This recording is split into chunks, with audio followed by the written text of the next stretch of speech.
Partindo, então, para o segundo tema da manhã de hoje, regularização urbanística e fundiária em áreas públicas. Convidamos Camila Porto Fazolo, diretora de Gestão e Governança da SPU, Secretaria de Patrimônio da União. Mariana Vasques Nogueira Felipe, diretora de Regularização Fundiária do Instituto de Terras e Cartografia do Estado do Rio de Janeiro, ITERJ. Luiz Cláudio Vieira, gerente de Regularização Fundiária do Instituto de Terras e Cartografia do Estado do Rio de Janeiro, ITERJ. Flávio Gavaza, superintendente nacional da Caixa Econômica Federal. E Rogério Mendes do Carmo, gerente executivo de produtos de transferência de recursos públicos da Caixa Econômica Federal. Uma salva de palmas, então, para os nossos painelistas. Tá. A Mariana teve um imprevisto, não vai poder comparecer, mas temos aqui o ITERJ representado pelo Luiz Cláudio, ok? Também. Então, esse tema 2, ele vem através de demandas. Eu vou falar porque eu sou moderador, tá, gente? Não é porque eu estou usurpando do tempo, não, viu, Regina? Esse tema, ele partiu, né, principalmente de algumas demandas importantes, principalmente na retomada das políticas habitacionais e de investimentos, principalmente na parte de infraestrutura, onde muitas áreas do Estado e também muitas áreas municipais estão sendo impactadas, principalmente no momento de se identificar, né, a propriedade, a dominalidade da área onde aquela intervenção, onde aquele investimento ele está previsto. Então, é uma demanda real do Estado do Rio de Janeiro, para que a gente possa discutir e a gente encontrar aqui soluções e alternativas para que as áreas que estão sendo, né, vislumbradas e selecionadas para a execução dessas políticas, principalmente na parte de infraestrutura, elas não sofram impacto e atrasos, para que a gente não fique discutindo ainda de quem é a propriedade, né, como é que a gente faz o processo de regularização. Então, esse é um momento para que a gente possa aqui, né, vislumbrar algumas alternativas e nada melhor do que os nossos painelistas aqui para que a gente possa fazer essa discussão. E vocês podem guardar as perguntas para o final, onde a gente vai tentar consolidar algumas perguntas aí dentro do tempo estabelecido. E passa, então, a palavra a Camila. Podemos começar, Camila, contigo? Vou passar, então, o passo que a gente agradece, que é a diretora de Gestão e Governança da SPU, para poder abrir o nosso painel de hoje. Por favor, Camila. Bom dia a todos e todas presentes. É um prazer para nós do Ministério da Gestão e da Inovação em Serviços Públicos participar deste evento com as secretarias que normalmente já participam com mais proximidade da rede, mas a Secretaria do Patrimônio da União tem feito um movimento de se aproximar desses eventos, desses encontros com vocês, por entender que a questão dos imóveis ela é central na definição de muitas políticas e viabiliza o recebimento de recursos e a implementação de muitas políticas nos territórios, né? Hoje eu venho falar para vocês do Programa de Democratização de Destinação dos Imóveis da União. Então, a União ela é responsável pelos terrenos de marinha, pelas orlas, praias, margens de rios federais e também por uma série de imóveis de diversas origens que estão nos municípios de vocês e precisam fazer parte de todo esse planejamento territorial, urbano e de implementação das políticas.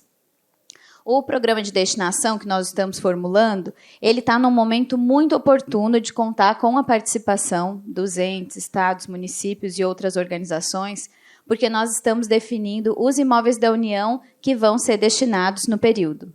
Temos uma meta ousada de destinar 500 imóveis da União para essas políticas públicas, e é importante que vocês saibam também o papel como parceiros para nos sinalizar quais são as prioridades nesse período que se inicia.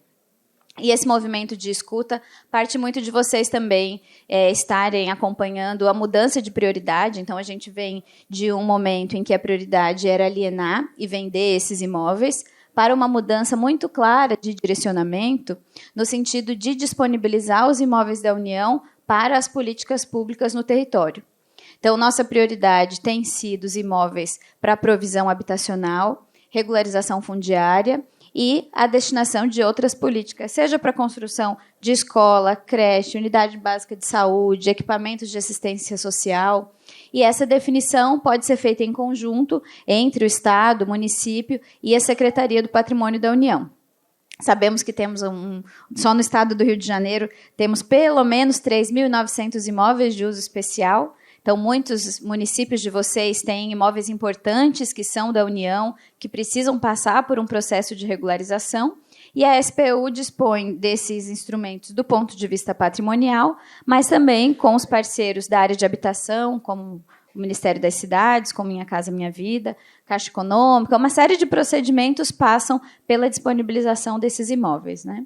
Os instrumentos são variados, vocês devem conhecer alguns deles, né? Então, a gente trata da cessão ou da doação de imóveis da União, e é importante que vocês estejam acompanhando e conversem conosco, nos sinalizem os casos prioritários para que a gente também consiga conciliar o cronograma da destinação dos imóveis com os cronogramas de repasse da Caixa Econômica e toda a comprovação que vocês precisam fazer para conseguir concluir os projetos e fazer toda a entrega que a gente precisa para a população.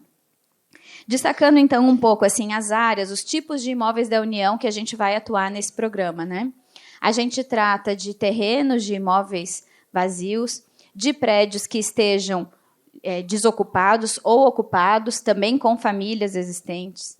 Temos aqui no Rio de Janeiro casos de conjuntos habitacionais em que a gente pode trabalhar com a titulação das famílias que já estão nesses locais e comunidades que tenham ou que não tenham infraestrutura necessária. Então, em geral, são áreas grandes, com complexidade de registro de imóveis, a parte documental, mas que a gente está completamente disposto a escutar os municípios para conseguir priorizar e fazer essas entregas com o foco em melhoria da qualidade de vida, dignidade das pessoas, qualidade de moradia e nas entregas de política com foco social. Então, contem com a SPU, estamos à disposição. A Superintendência do Patrimônio do Rio de Janeiro ou via Secretaria do Patrimônio da União em Brasília, para construir juntos e definir esses imóveis que são prioritários para as políticas de vocês, né? Também queremos aproveitar, acho que esse, por ser um fórum técnico, nos abre essa oportunidade de sinalizar para vocês um movimento que o MGI e a SPU têm feito para aproveitar o programa de destinação de imóveis da União como um instrumento que consolide todos os mecanismos de regulação fundiária no Brasil. Então, temos essa meta de destinar estes imóveis, mas tudo isso vai catalisar um esforço de modernização dos serviços, modernização dos fluxos, uniformização de legislação, seja em nível federal ou seja com outros entes, de forma a facilitar essa transação de imóveis, né, seja por cessão ou doação, porque a gente sabe que é uma emaranhada de legislação e uma área bastante complexa. Então, os colegas, com certeza, vão falar desse cenário que a gente tem, de imóveis federais, estaduais, dos municípios, registro e todo esse universo, mas a SPU está bastante mobilizada para isso. Temos feito parcerias com o CONSAD e trabalhado também para entrar nessa rede e contribuir de forma mais ativa, de forma que a gente tenha esse como um dos elos do processo de entrega para a população. Então, essa parceria e esse fórum que vocês já têm muito estabelecido e essa rede, ela com certeza vai fomentar a discussão do nosso programa, vai fazer com que a gente consiga centrar esforços nos imóveis prioritários, seja pelo impacto, seja pela complexidade da situação. Muitos são estratégicos nas cidades, né? A gente tem imóveis da extinta rede ferroviária que às vezes ocupam grandes áreas nos municípios, com comunidades, com o centro da cidade, com o prédio da prefeitura já funcionando no imóvel da União. E o nosso esforço, então, é de regularizar essas situações e priorizar os imóveis que possam se reverter especialmente em possibilidade de moradia por meio do Minha Casa Minha Vida, entidades, do FAR, das outras modalidades que a gente tem hoje. Também podemos disponibilizar esses imóveis para empreendimentos que sejam feitos com outros recursos, né? Então, a gente fala do Minha Casa Minha Vida em imóveis da União, mas também em outras ações dos municípios, dos governos estaduais que possam ser feitas com imóveis da União. Então, estamos à disposição, nos procurem, seja por meio da SPU do Rio de Janeiro, seja por meio da SPU em Brasília. A representação do Estado do Rio também tem sido muito parceira, tem nos acompanhado de perto lá, né? Temos cada vez mais estreitado esses laços. Da mesma forma, a Prefeitura do Rio de Janeiro, temos uma série de imóveis já elencados como prioritários para o programa e para o município. E acho que a tendência, com toda essa parceria, com essa capacidade técnica que a gente reúne, é de simplificar os fluxos e conseguir fazer essas entregas de maneira mais célere possível. Estou à tua disposição, Regina pode passar os nossos contatos, vamos cada vez estar mais próximos dessa rede e se incluir nesse diálogo. Obrigada. Muito obrigado, Camila. Diz aí para a gente é importante a presença, né, da SPU, que é vinculada aí ao MGI, para que a gente possa aí tirar alguns gargalos, para que a gente possa avançar nas políticas, principalmente nos investimentos no Estado do Rio de Janeiro. E aproveitando, então, passamos a palavra para o Luiz Cláudio, né, gerente de regularização fundiária do Instituto de Terras e Cartografia do Estado do Rio de Janeiro, ITERJ. Bom dia a todos e todas. Um prazer cumprimentar aqui todos os palestrantes, na pessoa do Edmilson, que tive o imenso prazer de conhecê-lo ontem, e vários outros companheiros que aqui estão, e Regina também na nossa reunião preparatória, né, para trazer a discussão sobre essa questão da regularização fundiária, né? Ela é um tema muito complexo, nós não vamos esgotar isso aqui em 10 minutos, 1 hora e talvez dias, mas é um caminho que temos que trilhar, né? Podemos dizer que é uma estrada até bastante esburacada, mas possível de ser pavimentada e conseguimos ter êxito nessa regularização. E nada mais importante nesse tema do que trabalharmos em parcerias, né? Nós sabemos, e o ITERJ, que, para quem não conhece, o Instituto de Terras e Cartografia do Estado do Rio de Janeiro, ele faz um trabalho até certo ponto concorrente com a regularização, porque a competência de aprovação dos projetos são dos municípios, né? Ele prepara todo o levantamento físico, socioeconômico, a pesquisa fundiária, mas depois a gente vai precisar dos municípios para aprovação dos projetos e bem como depois os cartórios para a sua regularização, né? Para que nós tenhamos o que nós chamamos da regularização plena. Regularização essa que também não pode ficar afastado dessa regularização urbanística também, né? Precisamos entregar um título, uma regularização, né? Uma coisa abstrata. Acho que está falhando um pouquinho aqui, mas vamos lá. Mas também entregar um imóvel legalizado com uma urbanização, né? Que as pessoas possam morar de forma plena, né? E, nesse sentido, nós temos no Estado do Rio de Janeiro e agora no governo Cláudio Castro, o ITERJ teve uma significativa transferência de orçamento. Nós estamos com um desafio no Estado do Rio de Janeiro hoje para a regularização de 200 mil famílias. É uma coisa, é um desafio enorme, gigante, diante de todas essas situações que a gente encontra com o problema de imóveis, né, do ponto de vista registral, do ponto de vista sem infraestrutura, né, do ponto de vista da necessidade de realização de obras de mitigação de risco. Então, é um desafio gigante. Mas, hoje, aqui, né, aqui com a parceria aqui da rede, que a gente está cada vez se encantando mais, podendo buscar mais parceiro para a realização dessa tremenda demanda, né? A gente fica mais esperançosos, né? Porque nós estamos dizendo aqui, né, e nosso SPU, que é muito companheiro nosso aqui no Estado do Rio, tivemos grande êxito em várias regularizações fundiárias, mas nós também temos outras áreas ocupadas que nós precisamos nos preocupar muito, né? Que são as áreas quilombolas, que nós estamos dessas regularizações, que são posses imemoráveis, caiçaras, os indígenas. Então, nós temos um desafio bem quantitativo e qualitativo para que a gente possa estar resolvendo, né? Então, o ITERJ fica à disposição, os municípios têm conosco celebrado vários termos de cooperação técnica para que a gente possa estar elaborando todos os projetos e depois só encaminhar esta aprovação para, ao final, a gente ter isso e ter efetividade com essa regularização, né? Tenho amigos aqui da Caixa, vejo o Plínio sentado, vejo a nossa querida Thaís, que nos ajuda muito. Nós tivemos muita dificuldade, e aí a gente precisa pensar nisso, quando nós tínhamos o PAC, e aonde dentro do PAC nós tínhamos as regularizações fundiárias, e essas regularizações aconteciam e ainda não tinha consolidado a propriedade em nome do Estado do Rio de Janeiro, a obra terminava ao final e a regularização acabava não acontecendo.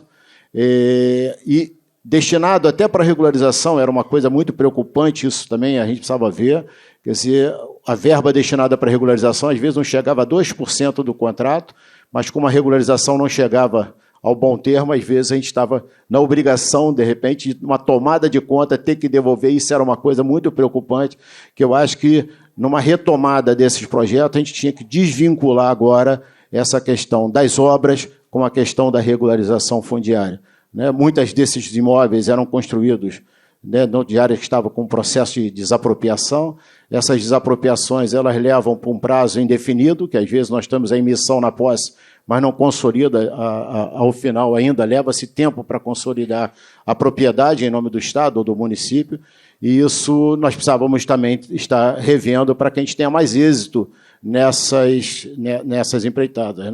Uma outra coisa também, que a gente tem uma ideia, e isso a gente precisava pensar, que às vezes a gente tem muita dificuldade porque uma coisa não é questão da gente querer ser anarquista ou não querer respeitar ou não ter a legitimidade, mas a gente também não pode estar tratando as comunidades que nós estamos trabalhando como um loteamento totalmente formal, onde, de repente, para uma legalização é empregado dentro da forma da lei, tem que cumprir todas aquelas formalidades que, às vezes, inviabiliza a regularização. Então, nós temos que ter mais uma flexibilidade nessas aprovações. E, com isso, a gente pensa, Edmilson, e a gente precisava amadurecer, e a rede, eu acho que seria uma parceria muito interessante, como nós temos as varas especializadas, as varas de fazenda e outras, nós pensávamos também até numa criação de um cartório social, onde todo esse processo de regularização fundiária pudesse estar acontecendo dentro desses cartórios, para que depois, mesmo que respeitando o princípio da territorialidade, mas que a gente possa ter mais êxito e dinâmica na questão da regularização fundiária. Então, são desafios.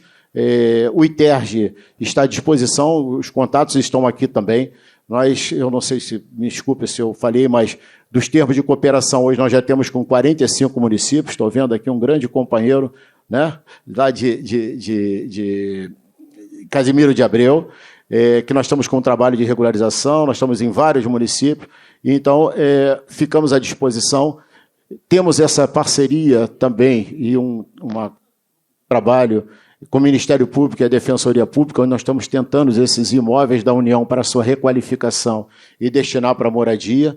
Então, nós temos várias situações e várias vertentes dessa regularização, quer seja de áreas ocupadas pelas comunidades, quer seja por área ocupada por prédios que vão ser requalificados. Então, são N situações que nós temos de regularização para que possamos estar alcançando e entregando às famílias esse direito que é fundamental da moradia, a garantia da posse e da propriedade. Então, ficamos à disposição, Edmilson, e é com imenso prazer que a gente traz à baila essa discussão, que a gente que está militando nessa área por muito tempo da regularização fundiária, a gente fica muito sensibilizado na entrega de um documento onde aquela pessoa pode chamar aquilo de seu, que ela pode entrar no mundo creditício, no mundo de uma garantia, porque eu precisar dar minha casa em hipoteca, eu posso dar, se eu precisar pegar um empréstimo, eu tenho condição, e vou deixar para os meus filhos de forma com uma garantia muito maior. Muito obrigado, a gente fica aqui à disposição para, ao final, ter alguma dúvida, estar respondendo. Obrigado. Agradecemos aí, Luiz Cláudio. Ficamos felizes em ver a estrutura do Estado preparada para poder atender a essas demandas. Aproveitando que você citou o município de Casimiro de Abreu, a gente está aqui com o vice-prefeito, Lelei, obrigado pela presença, o vice-prefeito de Casimiro de Abreu, certo? Então, é importante, porque a gente sabe que para essa atuação, principalmente em algumas questões sociais, a gente vai ter áreas que estão sob responsabilidade da União, outras vão estar sob responsabilidade do Estado, e muitas vezes o Estado está com interesse numa área que é da União, e também nada impede que a União também tenha interesse em áreas que são do Estado. Então, essa articulação e essa pactuação, ela é importante. Já tomei nota aqui com relação, achei brilhante a ideia do cartório social, para que a gente possa ter um outro mecanismo de celeridade, principalmente quando for para atender demandas, né, de interesse social. Então, acho que isso vai dar uma celeridade. Então, já saímos daqui com a reunião agendada para conversar a respeito, porque acredito que é uma proposição fantástica para que a gente possa dar um tratamento, que é o que até a Miriam estava colocando anteriormente, né, para uma demanda social, a gente precisa ter um olhar social sobre aquela demanda. Não pode se cair nas valhas aí da burocracia, porque a burocracia é letra e muitas vezes não leva o contexto, né, da necessidade dessa atuação. Então, muito obrigado aí. Então, a gente agora continua, né? Vamos lá tratar agora também sobre o mesmo tema, sobre o olhar agora da Caixa Econômica Federal, né? Nós temos aqui 2 participantes, 2 integrantes painelistas, né? Que é o Flávio Gavazza e o Rogério Mendes do Carmo, que vão também abordar com relação à regularização urbanística, onde muitos desses investimentos, né, Plínio, Thaís, mais a equipe da Caixa, acaba caindo lá depois para que a gente possa resolver e, de fato, fazer as entregas necessárias. Bom dia a todos, bom dia a todas. Desculpa, o Rogério, né, que vai começar aqui. É o Flávio. Oh, Flávio, desculpa, Flávio. O Rogério tem a voz mais bonita. Mais bonita, né? Depois ele vai mostrar a voz dele. Bom, pessoal, então assim, eu queria só voltar 2 passos, né, a questão que a gente comentou no painel passado em relação a CALC. CALC para o PAC também é dispensado, tá? Transferências obrigatórias, então a gente acredita que o novo PAC aí virá com a dispensa de CALC. E também, no caso do orçamento impositivo, as exigências constitucionais são dispensadas sim. Eu acho que teve alguma confusão com relação aos municípios abaixo de 50 mil habitantes. Tá? Mas vamos falar aqui um pouquinho de regularização urbanística e fundiária em áreas públicas, aqui com foco no contrato de repasse, com foco nas transferências que a Caixa operacionaliza. Então, são 2 questões importantes, né? A titularidade de área. Então, para fins de recebimento de recurso público, para fim de repasse de recurso para execução de obras e serviços, é necessário que o município comprove a titularidade de área, né? Comprove a possibilidade de aplicação de recurso público naquele espaço. Então, o município tem que comprovar a titularidade da área de intervenção ou a propriedade do imóvel, né? No caso de área pública, é aceita uma declaração do prefeito sob as penas da lei de que a área é do município e que ela vai ser regularizada formalmente até o final do contrato. Isso aqui resolve, dá uma celeridade na hora de retirar a cláusula suspensiva, né, na hora de concluir as análises, mas, se não for acompanhada a regularização pelo município durante a execução, gera um risco aí de passivo, de tomada de contas especial lá no final, caso esse domínio, né, do município não tenha sido regularizado até o final do contrato. Em relação à regularização fundiária, hoje as operações que a Caixa realiza, né, os contratos de repasse, os termos de compromisso, em geral, eles seguem as regras do Ministério das Cidades em relação à regularização fundiária. O colega comentou, né, em relação a desvincular a regularização fundiária do contrato de obras. Realmente existe um passivo significativo, né, de contratos aí da época de 2007 para cá, que tem problema de regularização fundiária e estão com obra 100% concluída, né, estão com famílias morando e tudo mais.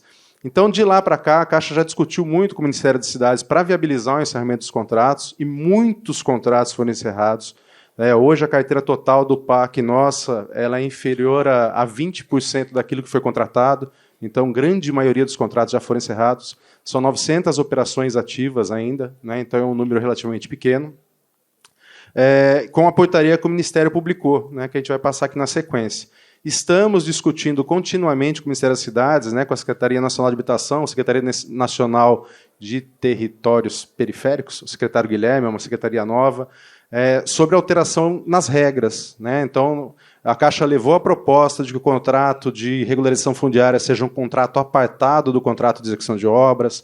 Nós levamos a proposta de que a comprovação do domínio da área, né, a comprovação de que a área está em nome de um ente público, já seria suficiente para encerrar o contrato, né, e aí a titulação é um passo que seria posterior, que iria na sequência, então, para fins de transferência seria possível de encerrar.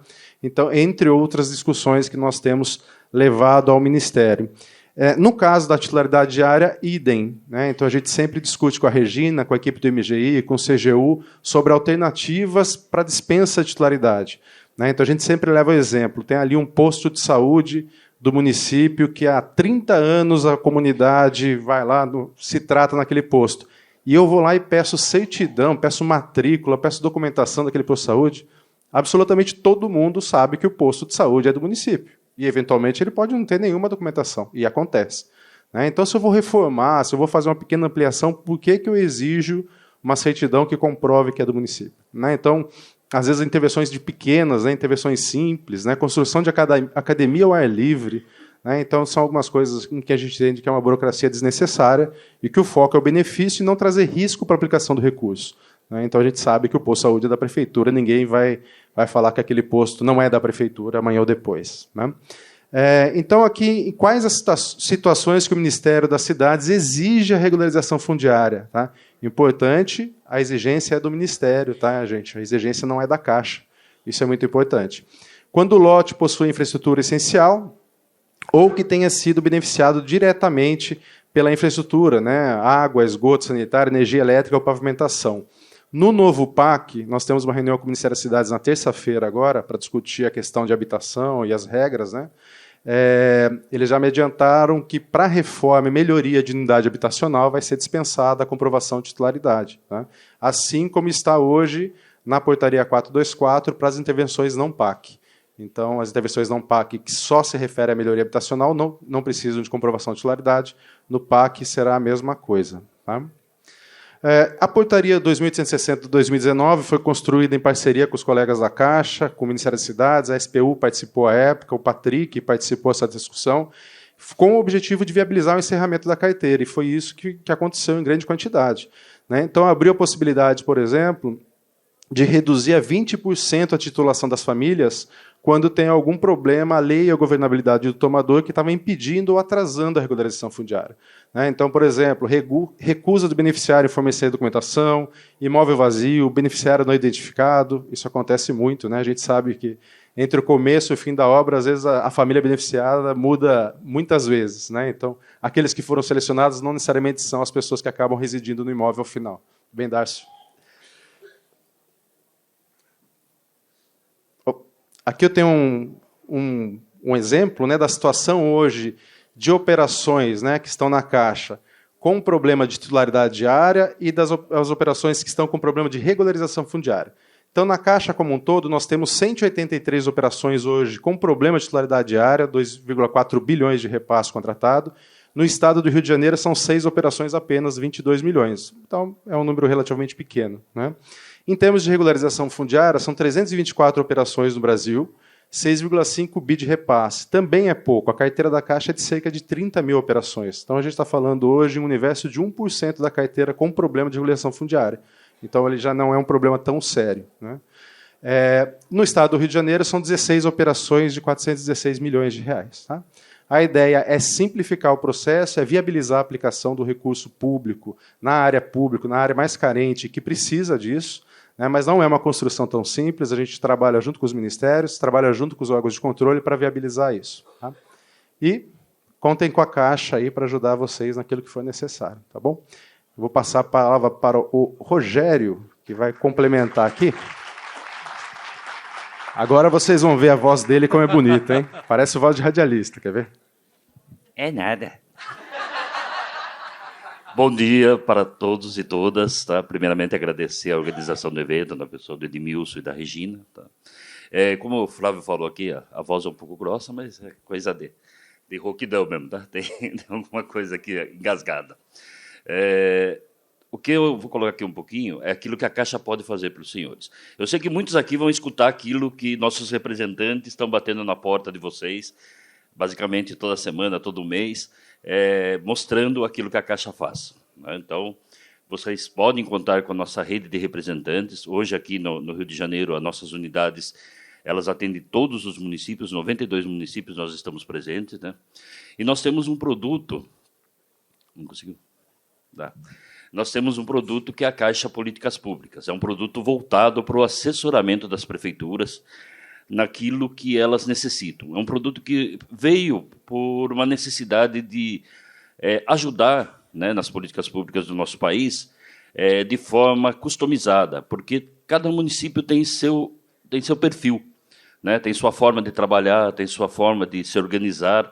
Então, nosso produto ele atende a todos, né? Então, e dentro da regularização fundiária hoje, né? Então, fora o que eu vou falar aqui para vocês, nós temos vários produtos de acompanhamento de obra, de transferência de recurso, de possibilidade de análise de projeto daqueles recursos que não passam pela Caixa, né?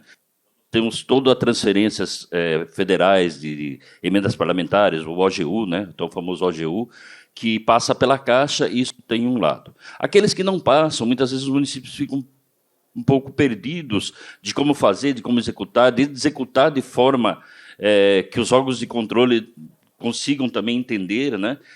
Porque muitos convênios ou transferências especiais acabam se perdendo ou ficam muito difíceis de, no final, explicar. A Caixa pode ajudar os senhores e as senhoras. Então, a gente tem esse produto. E, dentro da regularização fundiária, como eu não vou apresentar, vou sentar aqui para ficar mais tranquilo, né?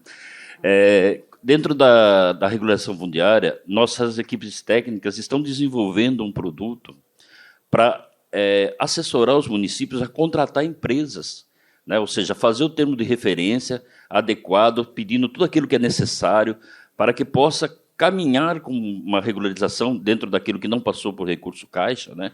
Porque senão tem um conflito de interesse, de forma que a gente consiga trazer um produto melhor, ou seja, contratar empresas boas, adequadas, que preencham os editais de vocês, na forma de trazer transparência, de trazer conformidade no processo, né? Como tá, nossos colegas aqui sempre batem bastante, né? O pessoal da CGU e TCU, mas a conformidade é importante, né? Então, pela nossa experiência, por tudo aquilo que a gente já viveu, a gente tem um passado aí que a gente vem trabalhando, vem aprendendo, e queremos aprender junto com isso também, junto com o Vossa Senhora, tanto que a gente pegou aqui o Rio, né? A gente já pesquisou muito no Rio aqui, pessoas que têm muito conhecimento nessa área de regulação fundiária, buscando trazer um produto adequado à necessidade de vocês, tá?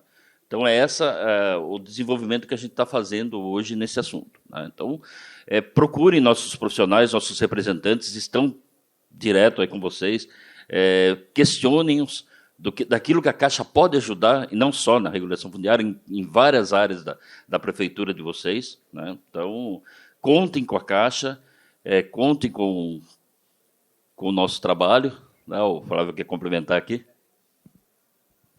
Obrigado, Rogério. Não, se me permite, né, o Rogério comentou que a gente está desenvolvendo um produto, né, de apoio à regularização fundiária, para que os municípios contratem consultorias e desenvolvam um trabalho do começo ao fim, né, desde o diagnóstico até a titulação final, porque muitas vezes a regularização fundiária se perde no meio do caminho.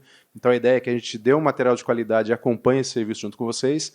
E também, agora, a Caixa tem uma linha de crédito dentro do Finisa, que a maioria de vocês já conhece, que pode financiar a regularização fundiária, né? Então, a regularização fundiária como um todo, também, né, não de forma isolada, porque o Finisa não pode custear despesas de custeio, despesas correntes, então ele tem que caracterizar o investimento, então o projeto de regularização fundiária ele pode ser financiado pelo Finisa nas condições do Finisa que vocês já acessam hoje em dia, tá?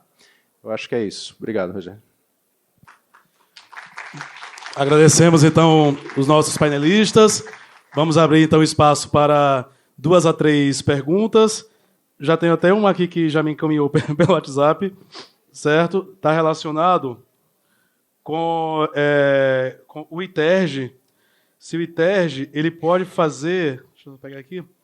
Se o ITERJ ele pode fazer o levantamento topográfico para essas áreas de investimento.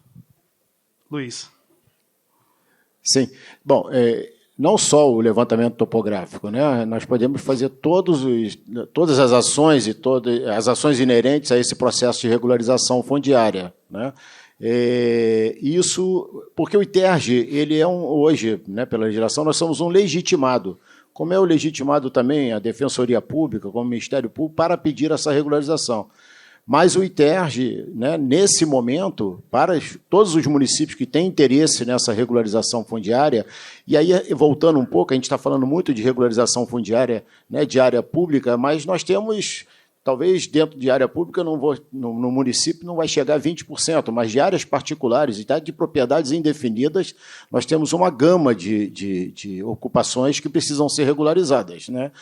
Próximo daqui a gente tem aí a Mangueira, temos vários outros assentamentos, né? Fizemos e conseguimos fazer alguns aí de Cantagalo, com Pavão, Pavãozinho, Vidigal. Então, o ITERJ ele está à disposição, a gente queria colocar isso, né?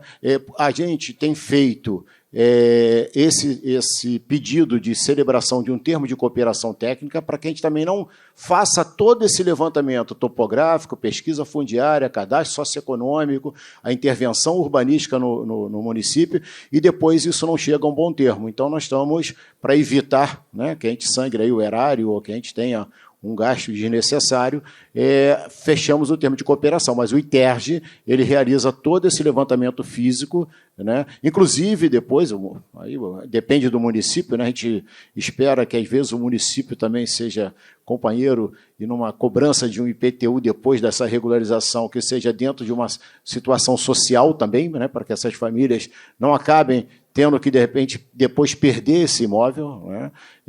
Mas a gente está aberto para fazer todo esse levantamento físico, socioeconômico, pesquisa e o que for mais necessário. Perfeito. Temos uma pergunta aqui à frente. Quem está com o microfone, por favor?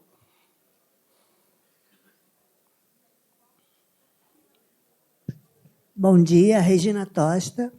É sobre OSC. Eu não sei se cabe aqui a pergunta.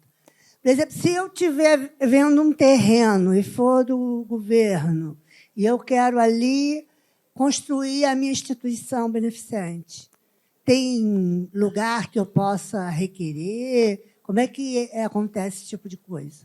Ou para a OSC não tem nada?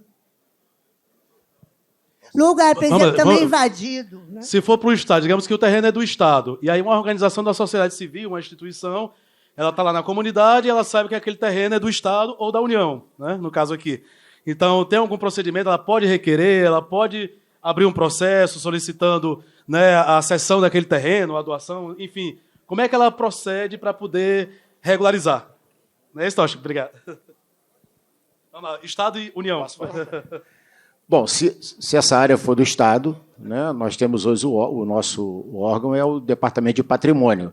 Isso fogeria da atribuição do ITERJ. Salvo se essa área estivesse dentro daquela que nós estivéssemos trabalhando com a regularização fundiária de forma coletiva, né? O ITERJ também, né, e aí é uma preocupação nossa, ele não trabalha na regularização fundiária de forma individual, ela tem que ser coletiva, né, e também de interesse social. Mas se ela estiver dentro dessa área que for do Estado, né, a possibilidade de solicitar, aí a instituição tem que estar totalmente regularizada, né, com seu CNPJ, toda essa situação, ela pode pedir junto ao Departamento de Patrimônio uma cessão dessa área motivada para aquilo que ela vai desempenhar no local, e é possível ter, sim, essa cessão desse imóvel, né, desde que ele seja de interesse social. Depois lá nos grupos a gente coloca as informações, aí a gente, tá? Mas já abriu uma possibilidade, né, Tocha? Camila, quer falar sobre a União?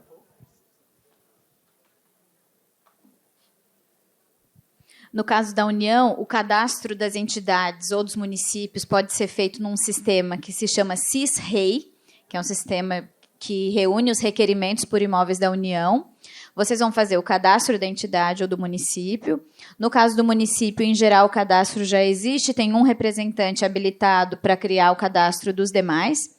Vocês apresentam as características do imóvel que precisa, então você já sabe qual é, pode colocar isso bem claramente. A SPU do Estado vai responder com a disponibilidade daquele imóvel e pedir o restante da documentação para a gente encaminhar a sessão. A União, ela sempre faz a destinação do imóvel com um fim específico. Então, seja o Estado ou seja uma organização sem fins lucrativos, ela tem que já apresentar o projeto, já especificar, em alguns casos apresentar algum tipo de licença que já tenha emitido, essa parte documental, e o processo pode ser encaminhado. Eu me lembrei também de comentar com vocês outro ponto, é que a legislação prevê que a SPU destine para os municípios 20% do que a gente arrecada com os imóveis da União. Mas isso só acontece quando o município disponibiliza o seu cadastro imobiliário para a SPU até uma data prevista em lei, que é o dia 30 de junho. Então, muitas vezes, os municípios acabam deixando de receber um recurso que hoje ele é, inclusive, de uso livre, sem carimbo. Então, vocês podem destinar para as políticas prioritárias por não cumprir o prazo ou por não encaminhar essa planta de valores dos imóveis. Então, até o dia 30 de junho, o município compartilha os dados do seu cadastro imobiliário com a SPU atualiza os nossos sistemas, arrecada e, no ano seguinte, vocês passam a receber. Então, essa data está prevista em lei, é um prazo que a gente não pode mudar, e é importante que vocês incluam isso no cronograma de responsabilidades do município para passar a receber. E no futuro, conforme os nossos sistemas forem avançando, a gente também tem a possibilidade de trabalhar com cadastramento em massa de áreas, de forma que a gente consiga aumentar esse repasse para os municípios e mobilizar toda a cadeia de regularização daqueles imóveis, de movimentação da economia local, reforma, alvarás, tudo que a gente sabe que decorre dessa regularização, né? Perceber como a informação é importante, né? Muita gente já pensou, poxa, já perdi. Será que eu já perdi? Quantos anos, né? E eu já vi muita reclamação, inclusive, Camila, falando a União arrecada, mas o município não leva nada. Mas 20%. Existe um rito administrativo e burocrático para que isso ocorra, certo? O Mauro, né, quer complementar a pergunta, não é isso? Lá de Casimiro foi aquela pergunta anterior com relação aos estudos e levantamento topográfico. Agradecer ao começou Luiz, a coçar na hora que eu estava procurando sua pergunta. Não, muito rápido.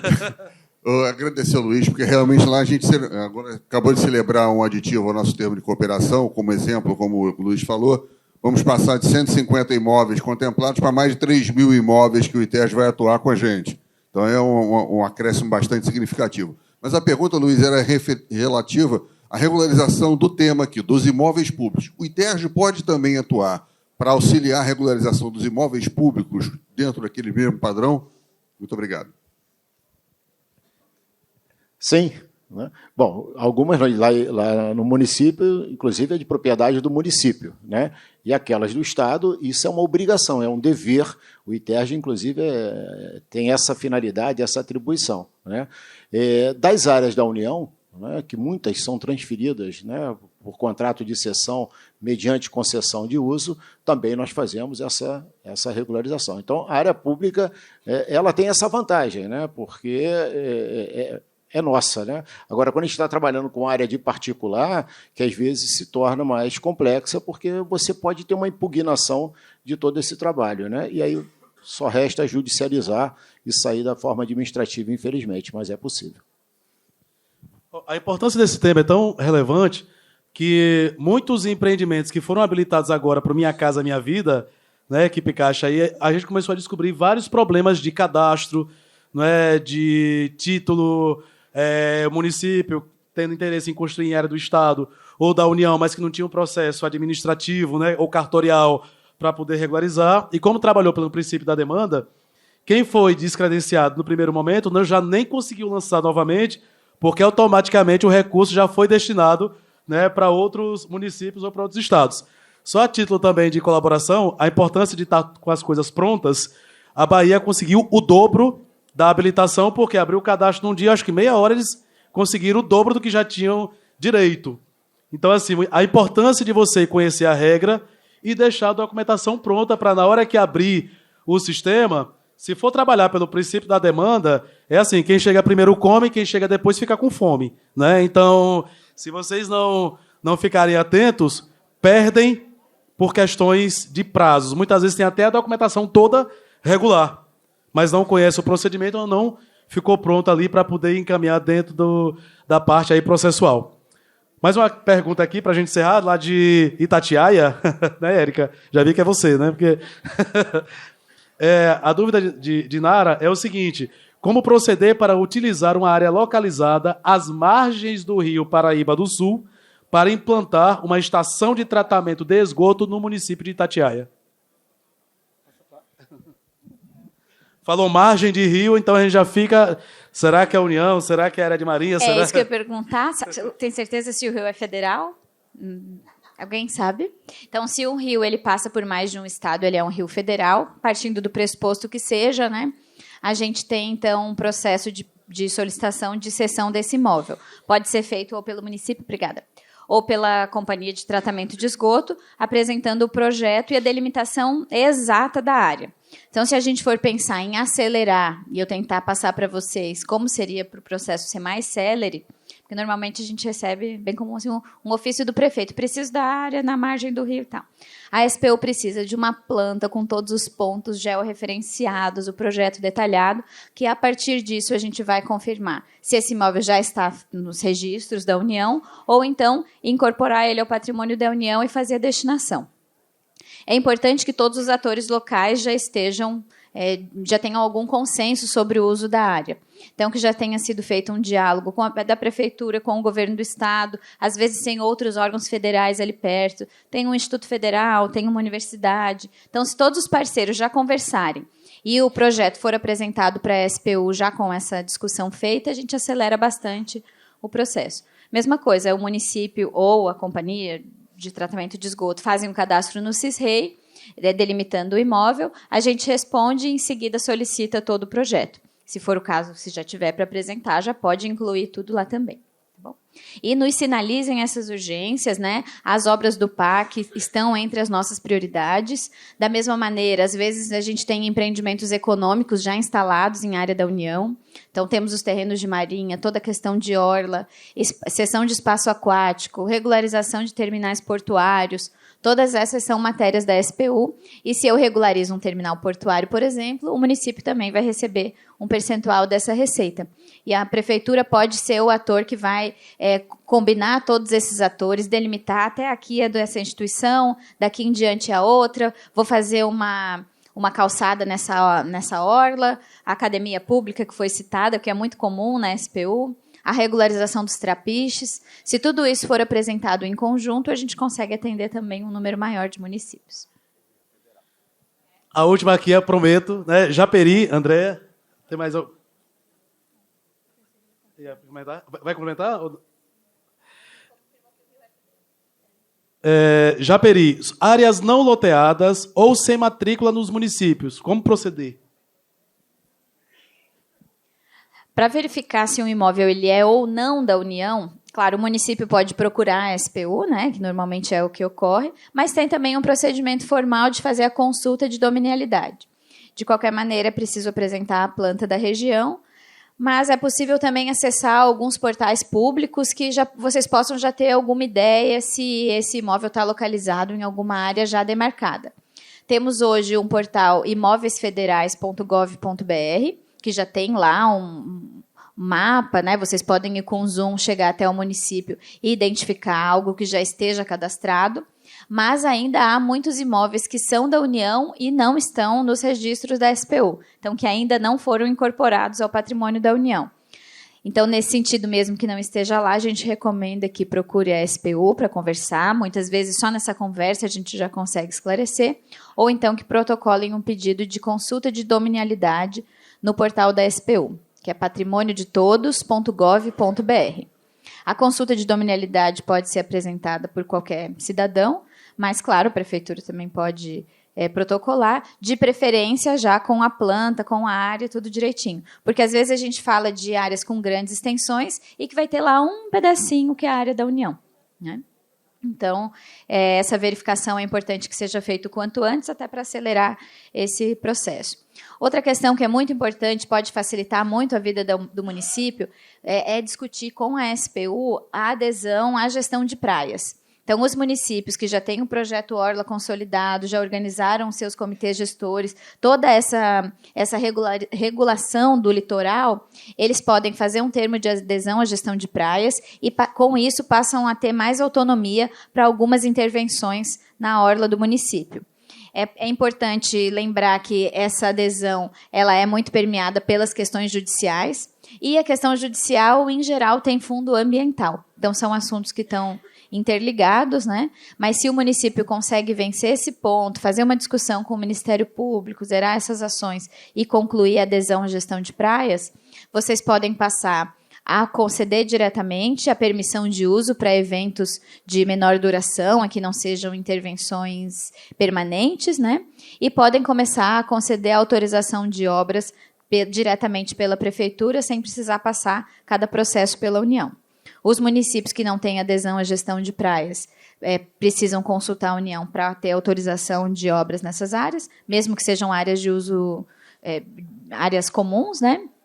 E também solicitar a permissão de uso para eventos. Então, uma temporada de praia, um show que vai acontecer numa área pública, um evento que vai acontecer na praia, ele precisa de autorização da Secretaria do Patrimônio da União.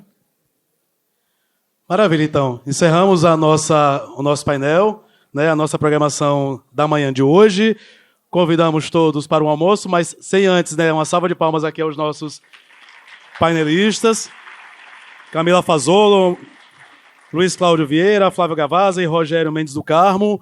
As apresentações depois serão disponibilizadas nos portais, juntamente com a gravação, certo, que a gente está coletando ao longo do dia.